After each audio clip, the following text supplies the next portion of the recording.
जयराम जी की। इस बार अखिल भारतीय साहित्य परिषद का 17वां अधिवेशन रीवा में हुआ।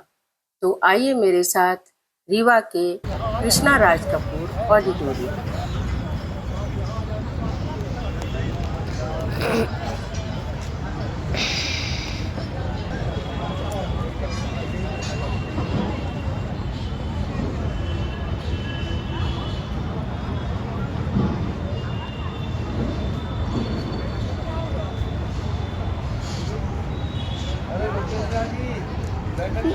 नमस्ते भाई साहब, बस आ रही हूँ।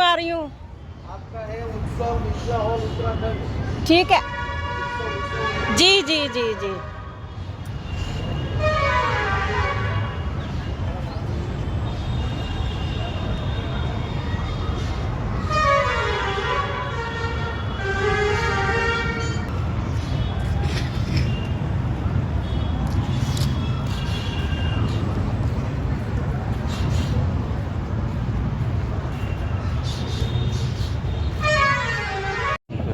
धन्यवाद। जय श्री राम। वैसे तो पुलिस की यूनिफॉर्म में कुछ ऑड लग रहा होगा, लेकिन हम सब ने मानस में सिर्फ एक ही चीज़ पढ़ी है कि जब आदमी पैदा होता है तो वो सिर्फ एक आत्मा होता है। पैदा होने के बाद वो अपने आप को, अपने स्व का विकास करता है और अपने अहम में कहीं ना कहीं विलीन हो जाता है। कभी कभी अहम इतना हो जाता है कि ये जो यूनिफॉर्म हम अपने परिवार के पालन पोषण के लिए धारण किए हैं, ये हमारे चित्त में, मन में और हृदय में भी राज करने लगता है।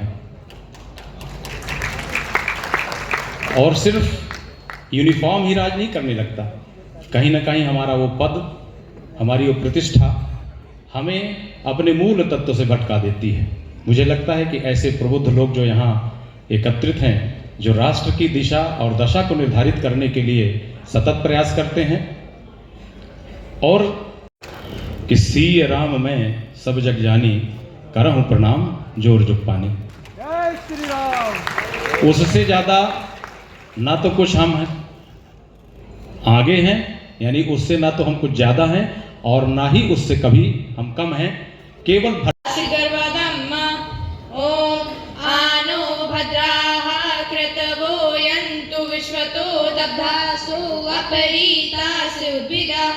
देवानो यथ वृधे असन्यप्रायो दिवे दिवे देवानां भद्रा सुमतिर्ऋजूयताम्।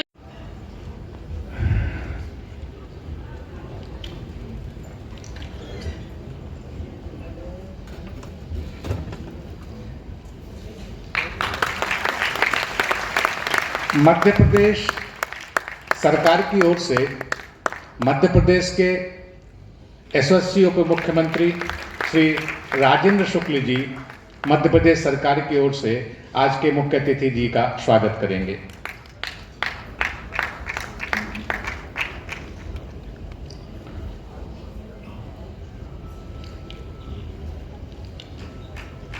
अधिवेशन की ओर से इस अधिवेशन के संयोजक श्री चंद्रकांत जी और उसके वरिष्ठ सहयोगी मार्गदर्शक श्री कमलाकांत गर्ग जी, इस अधिवेशन की ओर से आदरणीय मुख्य अतिथि जी का स्वागत।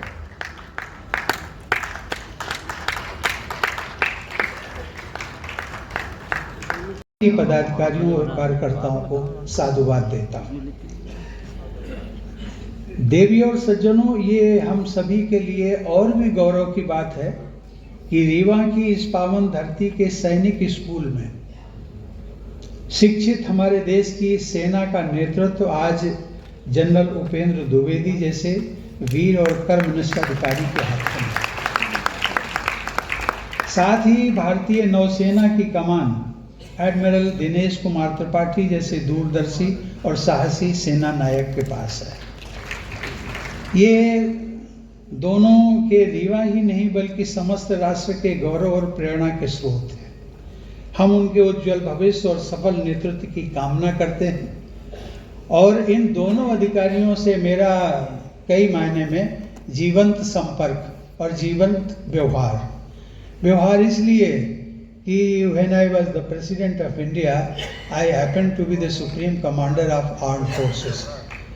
और उस नाते ये दोनों अधिकारी जब आज भी मिलते हैं तो वो कहते हैं, sir, once you have been a Supreme Commander and you will always be Supreme, you will always remain Supreme Commander for all of us.